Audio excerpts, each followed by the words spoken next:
Assalamualaikum warahmatullahi wabarakatuh. Bismillahirrahmanirrahim. Alhamdulillahi rabbil alamin wassalatu wassalamu ala asyrafil anbiya'i wal mursalin wa ala alihi wa sahbihi ajma'in. Rabbi shrah li sadri wa yassir li amri wahlul 'uqdatam min lisani yafqahu qawli. Allahumma salli ala sayyidina Muhammad wa ala ali sayyidina Muhammad.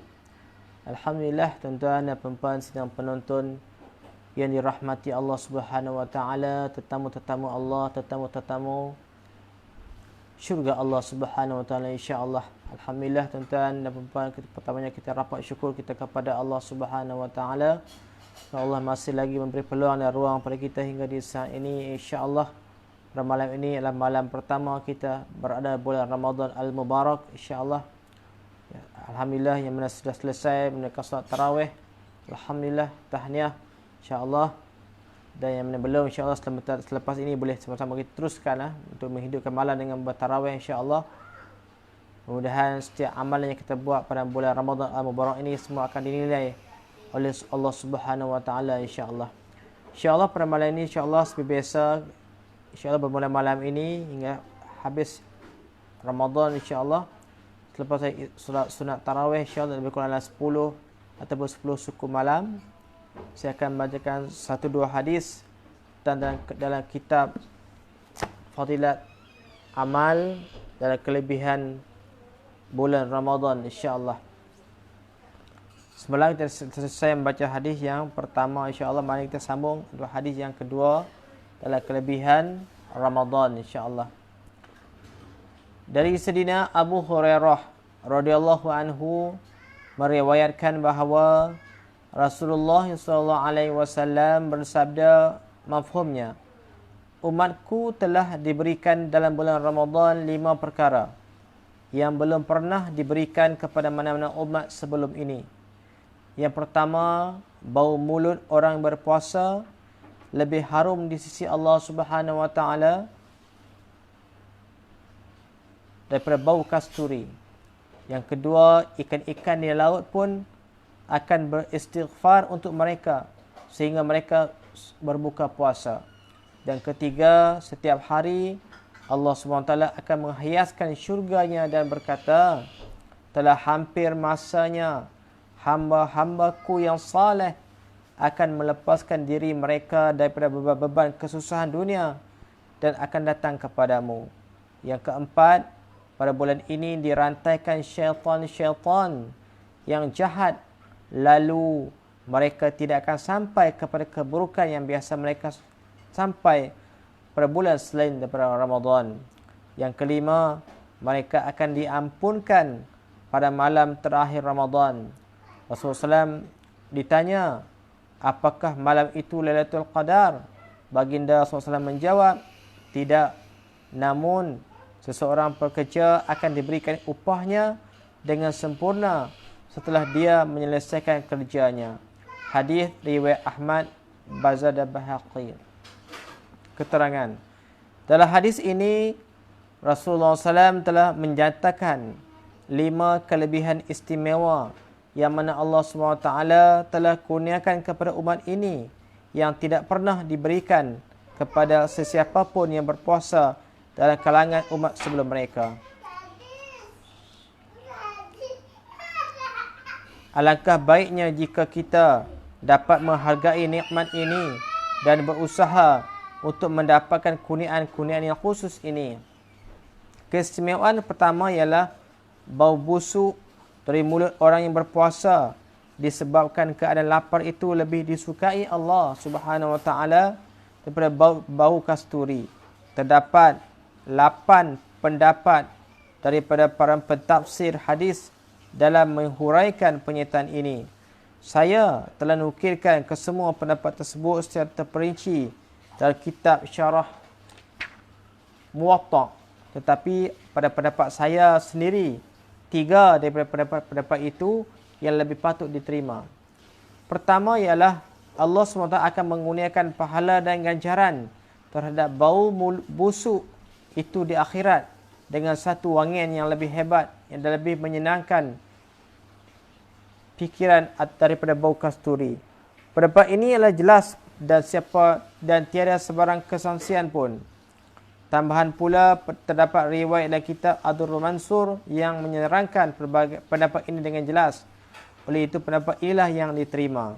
Kedua, pada hari kiamat, apabila manusia dibangkitkan dari kubur, tanda untuk orang-orang yang berpuasa ialah akan keluar dari mulut mereka bau yang lebih harum daripada bau kasturi. Yang ketiga, pada pendapat saya yang lemah ini, kata penulis pendapat ketiga ini adalah lebih baik daripada kedua-dua pendapat di atas. Pendapat ini ialah di dunia ini lagi bau busuk itu lebih disukai oleh Allah Subhanahu Wa Taala daripada bau kasturi, dan perkara ini ada kaitannya dengan perasaan cinta. Sesiapa yang ada hubungan dan mencintai seseorang, maka bau busuk kekasihnya itu lebih mengasyikkan daripada ribuan wangian. Maksud daripada pernyataan di atas ialah taqarrub, yakni penghampiran yang sempurna daripada orang yang berpuasa sehingga dia menjadikan kekasihnya Allah dan bau busuk mulutnya turut dikasihi. Puasa adalah ibadah yang sangat dicintai Allah Subhanahu Wa Taala. Oleh kerana itu, Allah SWT berfirman dalam hadis qudsi yang bermaksud ganjaran bagi setiap amal kebaikan akan diberi oleh malaikat, tetapi ganjaran untuk puasa aku sendiri, kata Allah, yang akan beri kerana puasa ia khusus untukku.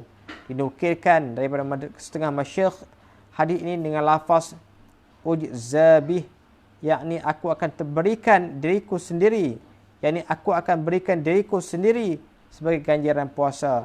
Apakah lagi ganjaran yang lebih tinggi daripada mendapat dia yang dikasihi? Diberitakan dalam sebuah hadis bahawa puasa adalah pintu segala ibadat, iaitu puasa akan menjadikan hati bercahaya dan cahaya itu akan menimbulkan kegairahan terhadap setiap ibadat yang lain. Dengan syarat puasa itu hendaklah puasa yang sebenar, bukan saja sekadar berlapar. Sebaliknya berpuasa sambil menjaga segala adab-adabnya yang akan diterangkan dan terperinci dalam keterangan yang hadis yang akan datang. Di sini perlu diberi peringatan tentang salah satu masalah yang penting. Berdasarkan hadis-hadis tentang bau mulut ini, setengah imam telah melarang orang yang berpuasa daripada bermiswak pada waktu petang. Tetapi dalam mazhab Hanafi tetap berpendapat bahawa bersugi adalah sunat pada setiap masa. Ini adalah kerana melalui bersugi bau gigi yang akan hilang, sedangkan apa-apa yang disebutkan dalam hadis ini ialah bau yang keluar dari perut yang kosong, bukan bau dari gigi. Dalil bagi mazhab Hanafi ini dapat ditemui pada bahagian berkenaan dalam kitab fiqh dan hadis. Keistimewaan kedua ialah permohonan keampunan oleh ikan-ikan. Kenyataan ini membawa maksud untuk menerangkan banyaknya bilangan pemohon ampun. Perkara ini dinyatakan dalam beberapa riwayat. Dalam setengah riwayat dinyatakan bahawa para malaikat akan beristighfar untuk orang yang berpuasa. Bapa saudara saya, yakni Hazrat Maulana Ilyas rahimahullah ta'ala berkata bahawa ikan disebut dalam secara khusus dalam hadis ini kerana yang mana Allah SWT firman dalam surah Maryam ayat 96, sesungguhnya orang-orang yang beriman dan beramal saleh nanti Allah SWT yang Maha Pemurah akan menanamkan bagi mereka perasaan kasih dan sayang. Diberitakan dalam hadis bahawa apabila Allah SWT mengasihi mana-mana hamba, maka dia akan berkata kepada Sayyidina Jibril AS, yakni malaikat Jibril, saya mengasihi si fulan, maka kamu pun hendaklah mengasihinya. Sayyidina Jibril AS pun mula mengasihi orang itu dan dia akan mengisytiharkan di langit, si fulan adalah kekasih Allah, maka hendaklah kamu juga semua mengasihinya. Lalu penduduk langit pun mula mengasihi orang itu. Kemudian kasih sayang terhadapnya akan disebarkan di muka bumi ini. Adalah satu perkara lumrah bahawa kasih dan sayang terhadap seseorang hanya akan dirasai oleh orang-orang yang berada di sisinya. Namun kasih sayang terhadap seseorang yang soleh begitu umum sehingga bukan sahaja datang daripada orang yang berada di sampingnya, bahkan ikan-ikan yang tinggal di laut pun dan di sungai pun turut mengasihinya, hingga ikan-ikan pun turut mendoakan keampunan untuknya. Alhamdulillah tuan-tuan, insya-Allah pada malam ini dapat kita mendengar hadis dan keterangan hadis yang kedua dalam bab pada Ramadan dan kitab Fadilah Amal ini, insya-Allah. Semoga apa yang kita dengar malam ini menjadi sumber ilmu dan sebagai perangsang untuk kita bersama-sama kita melipat gandakan ibadat kita dan ketaatan kita kepada Allah SWT sepanjang Ramadan Al-Mubarak, insya-Allah. Insya-Allah sebagai sedikit pasaran ringkas sebelum mengakhiri tayangan live malam ini, insya-Allah. Dan kita tuan-tuan, kita dah berada di bulan Ramadan, malam pertama Ramadan, insya-Allah. Mudah-mudahan kita usahakanlah tuan-tuan, kita berazam untuk kita memburu satu malam yang sangat-sangat dinantikan, yang diperlukan oleh kita untuk dapat bertemu, iaitu apa dia, malam Al-Qadar, insya-Allah. Tuan-tuan, ulama menyusun kaedah-kaedah untuk kita nak dapat bertemu dengan malam Al-Qadar. Macam mana cara? Salah satu cara dia macam mana? Kita bermula malam pertama Ramadan lagi, kita kena ada azam dan kita perbanyakkan ibadat kita, tuan-tuan. Kita buat bermula malam ni, kita puluh sungguh-sungguh sampailah akhir malam hari Aidilfitri itu nanti, insya-Allah. Mudah-mudahan kita puluh setiap ibadat kita dengan solat kita, dengan solat sunat kita, dengan baca Quran kita, dengan zikir dan sebagainya, insya-Allah. Dengan bertarawihnya kita, insya-Allah. Ulama kata insya-Allah kita akan dapat malam Al-Qadar. Tapi kalau kita hanya pilih-pilih ya tuan-tuan, kita pilih-pilih, kita malam-malam kita pilih hujung-hujung nantilah, malam-malam ganjil ni baru kita puluh buat ibadat. Malam-malam yang sebelum ni, awal-awal ni kita rest dululah.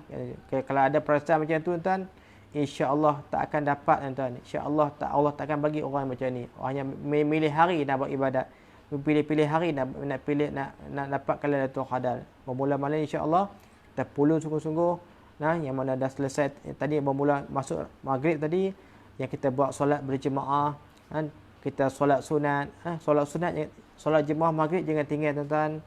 Solat sunat, solat berjemaah maghrib jangan tinggal. Solat ba'diyah maghrib jangan tinggal. Solat isyak berjemaah jangan tinggal. Solat ba'diyah isyak jangan tinggal. Solat tarawih jangan tinggal. Solat witir jangan tinggal, dan solat sunat subuh jangan tinggal, tuan-tuan. Insya-Allah tuan-tuan beramal dengan ibadat solat yang saya sebutkan tadi, insya-Allah. Mudah-mudahan insya-Allah pasti kita akan dapat malam Al-Qadar, insya-Allah. Mudah-mudahan bermula malam ni jangan tinggal apa yang sebut. Saya ulang sekali lagi, solat sunat, solat berjemaah maghrib jangan tinggal. Solat ba'diyah selepas maghrib tu, solat selepas maghrib jangan tinggal. Solat isyak berjemaah jangan tinggal. Solat ba'diyah isyak, solat sunat selepas isyak jangan tinggal. Dan solat tu solat muakkad jangan tinggal. Dan juga solat tarawih, walaupun tak larat macam mana pun 8 rakaat buat juga, tuan-tuan. Jangan tinggal solat tarawih 8 rakaat, buat cara 8 rakaat. Dan tak larat kita buat cara tak larat. Kerana solat tarawih ni kita nak buat duduk boleh, tuan-tuan. Kita tak larat buat duduk, tak ada masalah. Lepas tarawih 8 rakaat, buat witir 3 rakaat, tuan-tuan. InsyaAllah witir 3 rakaat jangan tinggal lepas tarawih. Kalau yang mampu buat 20 rakaat tarawih, teruskan buat 20 tarawih, tak ada masalah, insya-Allah. Dan juga esok tuan-tuan bangun sebelum subuh, tolong settlekan solat tahajud 2 rakaat sekurang-kurangnya. Solat tahajud 2 rakaat sekurang-kurangnya kena buat, tuan-tuan, insya-Allah. Dan juga selepas saja azan subuh, kita akan jangan tinggal solat sunat sebelum subuh. Dan solat subuh berjemaah, insya-Allah. Walau kita tidak hari ini di ta'lim yang tak boleh pergi surau masjid, buat berjemaah di rumah, insya-Allah, bersama ahli keluarga, insya-Allah. Solat sunat, solat yang penting jangan kita tinggal. Dan juga tuan-tuan, kita dan waktunya bersahur esok pagi, tuan-tuan, antara waktu yang sangat mustajab doa. Yang kita sia-siakan waktu yang sangat mustajab doa. Dan juga pada esoknya sebelum waktu berbuka puasa, menghampiri buka puasa juga antara waktu-waktu yang sangat mustajab doa. Jangan kita tinggal untuk kita isikan masa itu dengan memperbanyakkan doa kita, tuan-tuan. Hari ini kita dilanda ujian yang sangat getir, iaitu ujian COVID-19. Bukan ujian itu kita di Malaysia saja, di seluruh dunia mengalami ujian sebegini. Untuk kita doakanlah berkat kita berada bulan Ramadan ni, kita ramai-ramai penduduk Malaysia khususnya, penduduk dunia ni umumnya, mari kita angkat tangan, doa yang sangat mustajab adalah orang yang berpuasa, tuan. Orang yang berpuasa, doa yang mustajab. Yang kita sia-siakan peluang yang Allah bagi pada kita ni, insya-Allah perbanyakkan doa insya-Allah, dan Allah angkat kembalilah COVID-19 ini dapat kita kembali dapat ke rumah-rumah Allah, Masjid Surau, untuk kita mengimarahkan kembali rumah Allah dengan solat berjemaah dan dalam majlis ilmu insya-Allah. Saya rasa sekali itu saja perkongsian yang ringkas pada malam ini insya-Allah. Mudah-mudahan apa yang tuan-tuan dapat malam ini dapat menjadi sumber ilmu untuk kita beramal, dan mudah-mudahan Allah Subhanahu Wa Taala memberi kekuatan kepada kita, taufik kepada kita untuk kita sama-sama beramal di bulan Ramadan al-Mubarak ini insya-Allah. Mudah-mudahan insya-Allah pada malam esok sekali lagi kita akan bersiaran selepas tarawih bukan dalam pukul 10 suku lebih kurang. Mudah-mudahan apa yang hadis yang kita dengarkan walaupun singkat tuan-tuan, tapi ada kelebihan yang Allah bagi untuk kita dapat beramal dengan hari-hari yang ringkas, tentang kelebihan-kelebihan yang Allah nak bagi pada kita dalam Ramadan al-Mubarak insya-Allah. Malam ini kita akan baca hadis yang ketiga dalam fadhil amal ini insya-Allah. Subhanakallahumma wa bihamdika asyhadu an la ilaha illa anta astaghfiruka wa atubu ilaik. Assalamualaikum warahmatullahi wabarakatuh.